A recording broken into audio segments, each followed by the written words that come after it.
All right, so this video is going to go through the assignment for the element of art for the typography. We're going to go into the Crushing It Since 1972 assignment. There we'll find a file to download.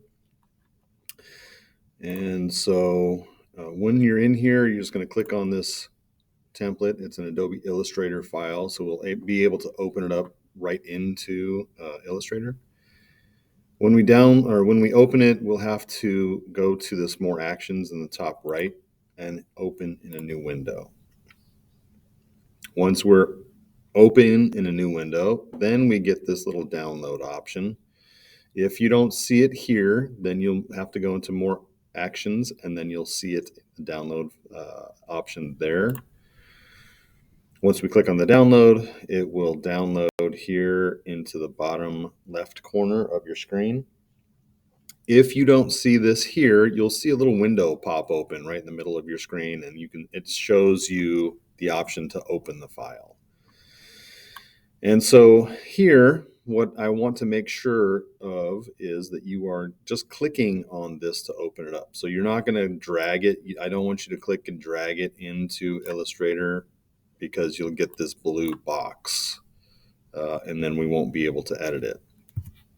So instead of dragging it over, we are just going to click on it, and it will open a new file with all of the elements in it. So now there's no blue bounding box around the whole design, and I can click on each element to move it around. I'm going to move some of the stuff out of the way off of the artboard. So I want to move these 3 boxes of color, these 4 lines of text, the VC logo, and I'm going to leave this dotted circle. What we're going to do is we're going to use our type tool, and if I click and hold on the type tool itself, I get a window with a bunch of options. So we're going to be using the vertical type, the type on a path, and then we'll be using the text box option. If you don't see all of these different tools, then we need to make sure that you have your advanced tools turned on. And to do that, you want to go up to Window, Toolbars, and just make sure the advanced is checked. If the basic is checked, just click on advanced, and then it'll give you the advanced toolbars. Okay. Next thing I want to do is I want to clean up your swatches. So I want to click on any object on your artboard, which will allow us to see the fill color and get into your swatches panel. Once here, I want to clear up all of the swatches that we are currently not using. So to do that, in this top right window here, this drop-down menu, we have Select All Unused. So when we select that, all of these boxes that are not in use highlight. And then we simply click the trash can, delete swatch. It will verify that you want to go ahead and do that. And yes, we do. So click yes. And now everything is gone except for the defaults, which are none, registration mark, white, black, and then this CMYK black. So from here, I want to add these swatches. So if I click on, I have yellow highlighted, I can go into here again. Yellow is here, but it's not down in your panel. So to get it in there, you have to hit the plus sign. It remembers what color is being highlighted. So it goes over here, there's the color, and then it has the RGB numbers that represent that color. So let's just change that swatch name. I'm going to call it Athletic Gold. You can call it Crusher Gold. You can call it Banana Yellow. You can call it whatever you want. I'll leave it in a process color, and then I'll hit OK.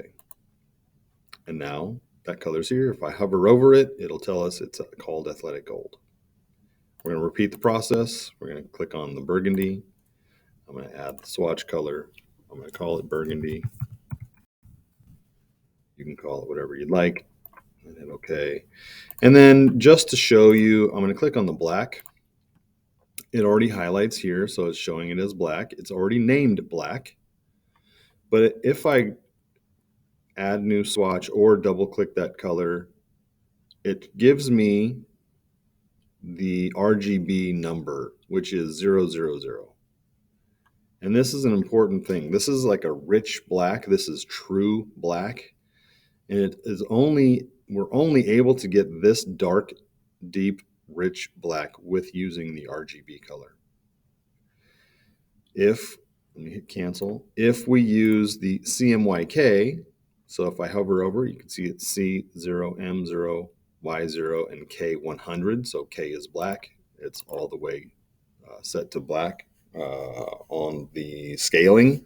So if I were to change it to our CMYK, we can see, well, it's defaulting now, but let me go back.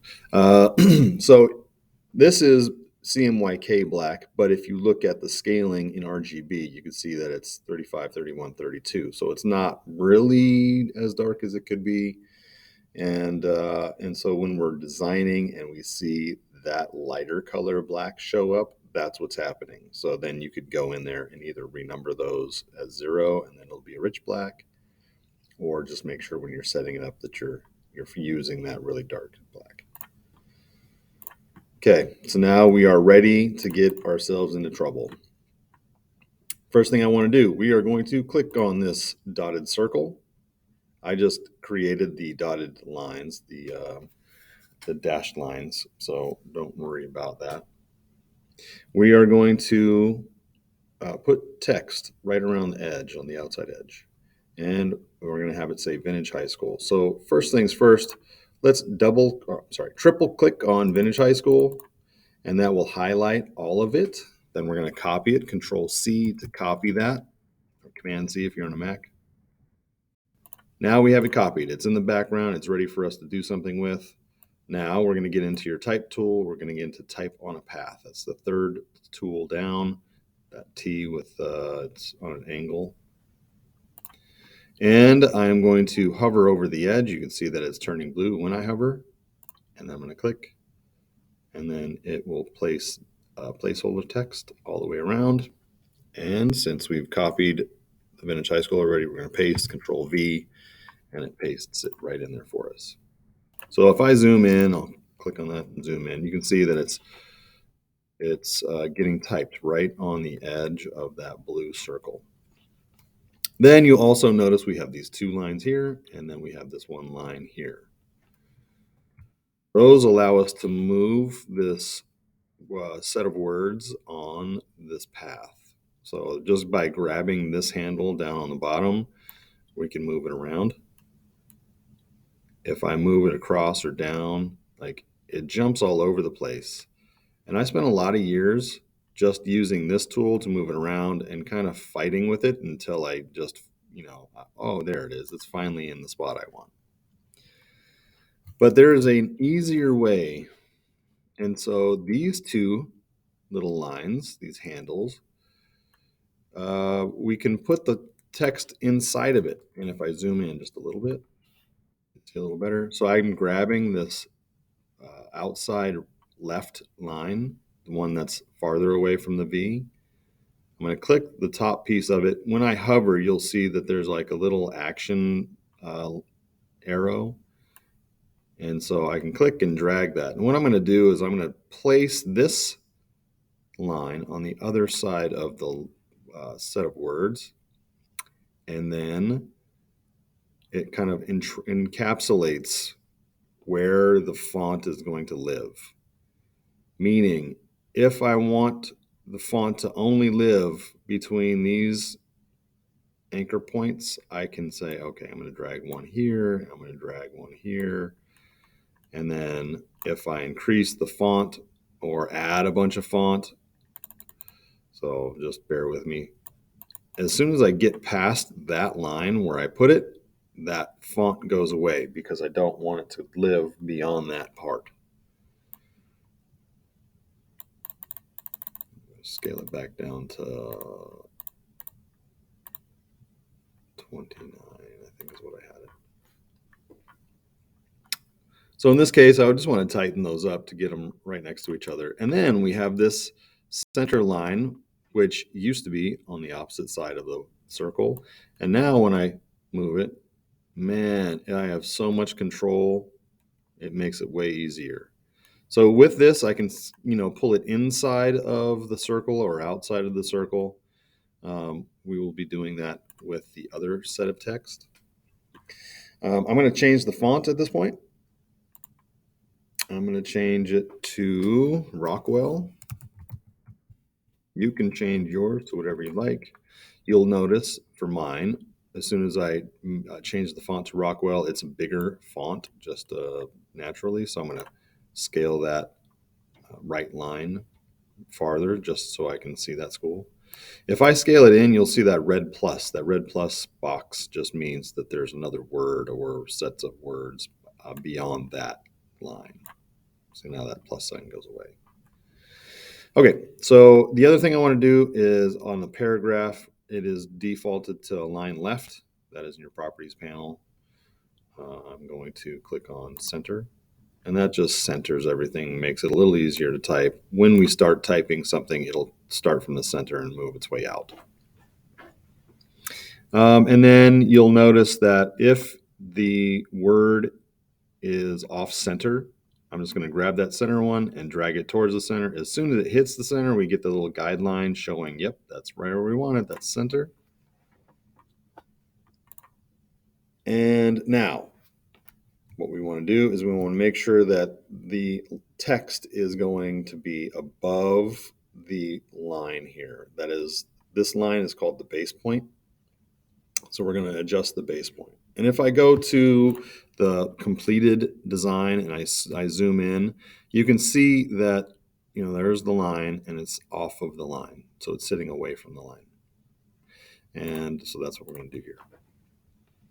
To do that, we're back in our character window under properties, and you'll see that we have these 4 boxes here.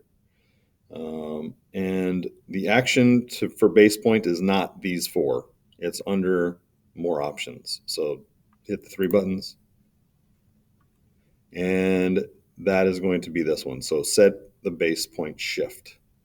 So shifting it either up or down off of the base point. And we're going to hit the up arrow to get it to 10 points. And you can see when I do that, it moves that text up off of that line.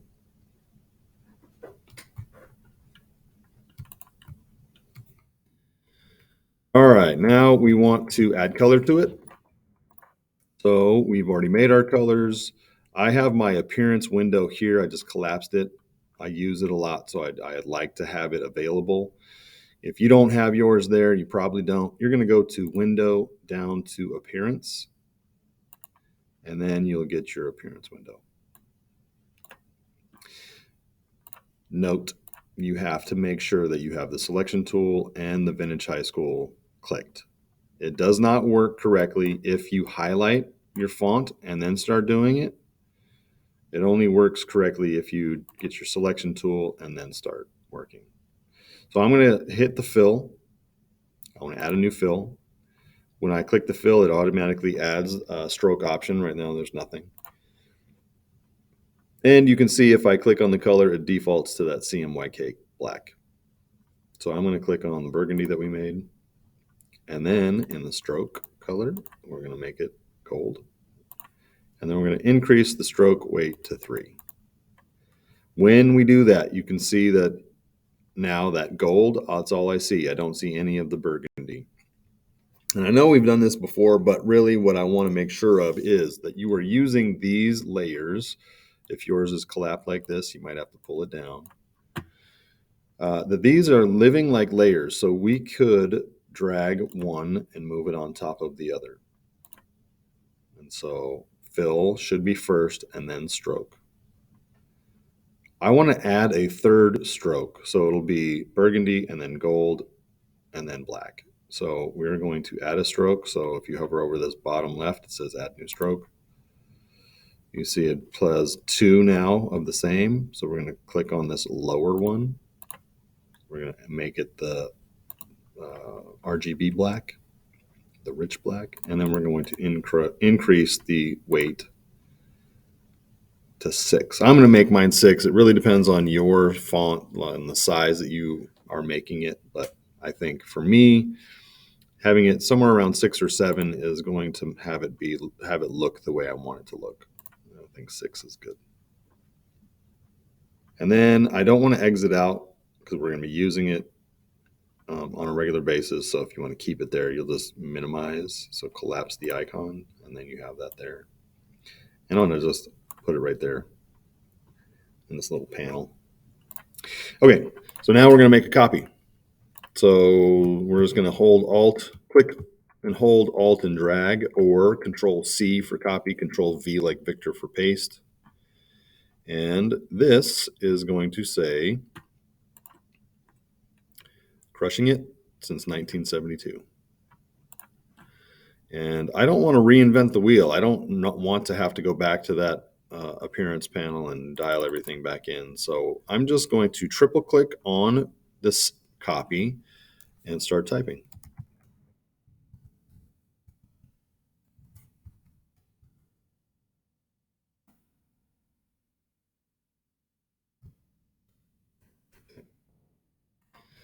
And yes, you can see that these, it's going away. I've got the little plus sign, so I'll just move it out.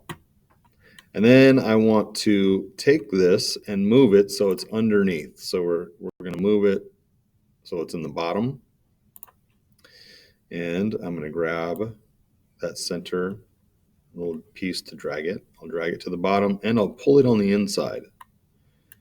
I'm lining that line, that's middle line, up to that bottom anchor point. And you can see it squished it up. And now it's, I'd have to pull that out to be able to see everything. I'd have to put that back to center. But I want to it's on the inside, so it's still plus side of the baseline shift, and I want to go negative, so it's outside this way. And so what I'm going to do, I'm going to go to these more options in your properties panel, and then I'm going to go back to this baseline shift, and then I'm going to go to negative 30. And so when I do that, you can see that it's now pushed out beyond the bottom of that circle, about where I want it. And you can also notice that it doesn't squish it up anymore. There's like a pretty big gap in between each of the letters, and the front is nice and tight. And I want the bottom to be just as tight as that. And to do that, we're going to adjust the tracking. So this right here, you're going to set the tracking for the selected characters. And what that does is it squeezes in, it like squishes in the space between each of the letters equally. So each letter will move in the same amount. If you click on that drop down and I go to negative 75, you can see that it's nice and tight now. It looks really similar to that. Okay, I'm going to line this up in the center. I'm going to take this and I'm going to line it up to the other one. Now it's starting to look like something. We're going to add a circle. So get into your rectangle tool, click and hold to find your ellipse tool, and then single click on the page. And we're going to make this a 4-inch by 4-inch circle.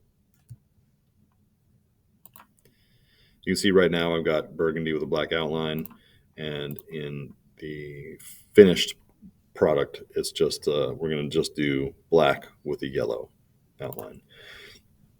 So we're going to change that. We're going to click into the colors. When it's selected, we're going to change the fill color to black and then the stroke color to gold. And then we're going to grab our selection tool and move it.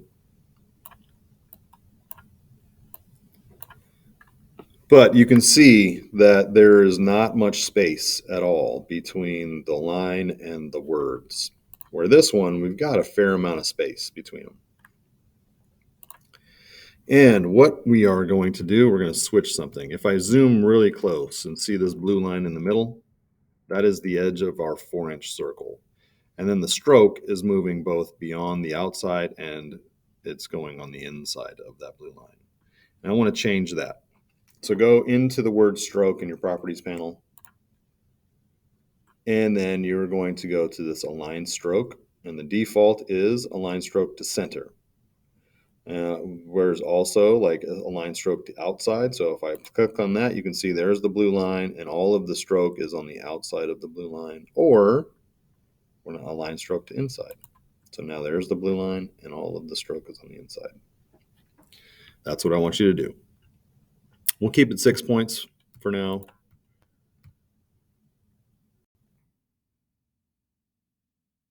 That way everything looks pretty evenly spaced. We've got space in between the letters. Remember, we just made this circle. Now, this VC logo we've had, it's been sitting there. That means if we're going to drag this over, it's not going to show because we just made this, it's sitting on top of it. So I want to make sure that you're doing one of two things. You could either take this VC, you're going to right click, arrange, bring to front, or you're going to take the circle, right click, arrange, send to back, or you can use those hotkeys. Sending all the way to back is shift, control, left bracket. Now when I hover that over, it's going to sit on top. Now I want to increase the size of the VC. And to do that, you could just click on it, grab a corner, and then drag it. But if we drag it, we're not going to keep its scale correct. So we could make it look like that and it just would look funky. And I want to make sure that when you are scaling things, you're getting in the habit of making sure that they are constrained. Their proportions are constrained, which means when you make it bigger or smaller, it doesn't tweak out and get out of proportion. Holding shift will allow you to do that. So I'm holding shift and then dragging a corner. It stays in proportion. The size adjusts from the opposite corner wherever you're dragging. Or you can hold shift and alt, and then when you drag, it scales from the center. So you're going to scale it up. It's up to you how big you want it. I'm going to do mine about like that, which is 1.6892 wide by 2.309 tall.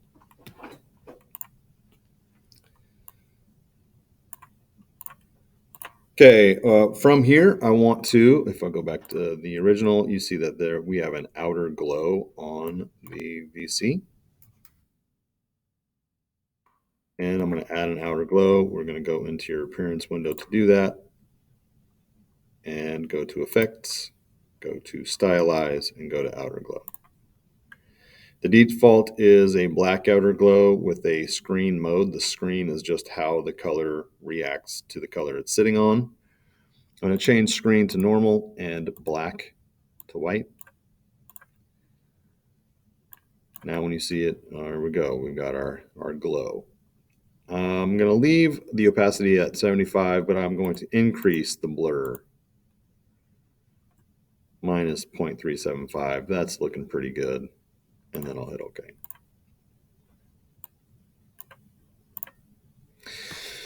Okay, we are getting close. We'll collapse that again. Now I want to get into some vertical type. So vertical type tool is the fourth tool down. I'm clicking and holding onto the type tool to get us there. I'm going to triple click. Actually, we're just doing class of and then your graduating class. So if I just single click on the page, we get our default text and then we can type in class of.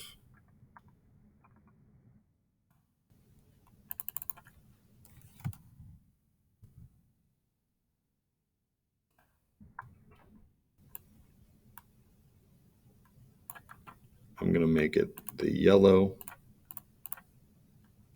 And then I'll make a copy. I'm just clicking and dragging, holding shift, click drag, or you can control C, control V, and then you can put your graduating year. I'll put this graduating year.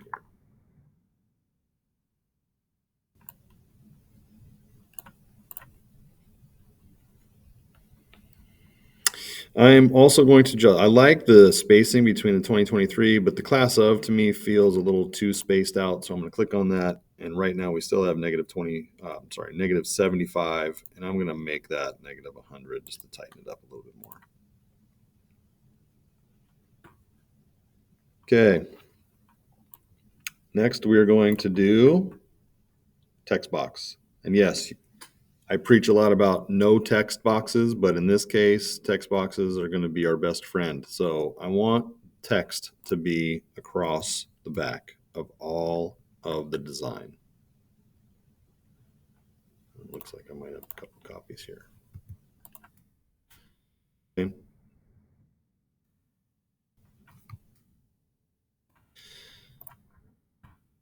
And so to do a text box, many of you already know, but you're going to click, hold, and drag the area on which you want the text to live. And then you're going to let go, and then you have all this placeholder text. We're going to say can't stop, won't stop. So if I triple click on can't stop, won't stop, and copy it, and then highlight all of the placeholder text, I can paste.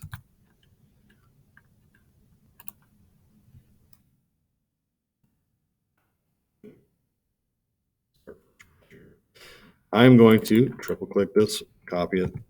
Then I'm going to get my type tool, just my regular type tool, click and drag an area, fill up the artboard, and then hit Control V. And what it does is it just pastes it one time. I want to paste it a bunch of times.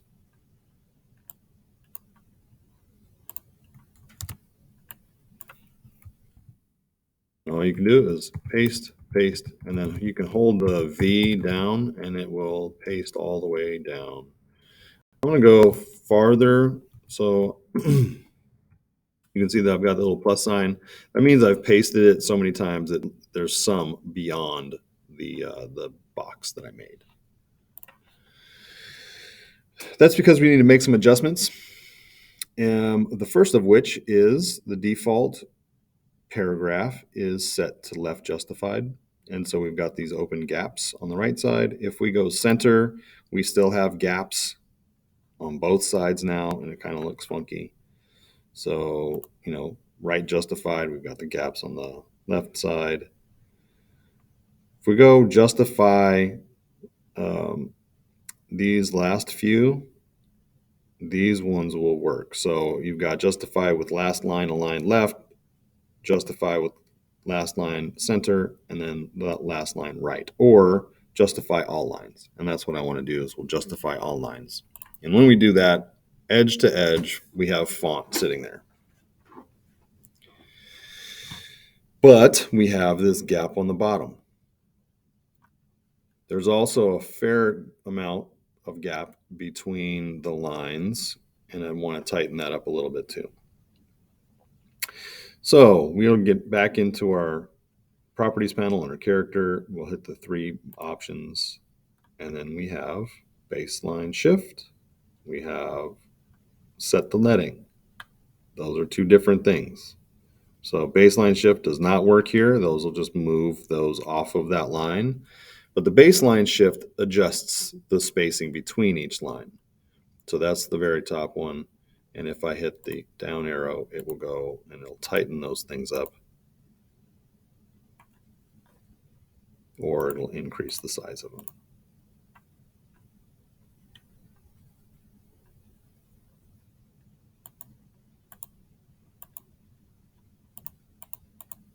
You can kind of see where it's tightening up those lines.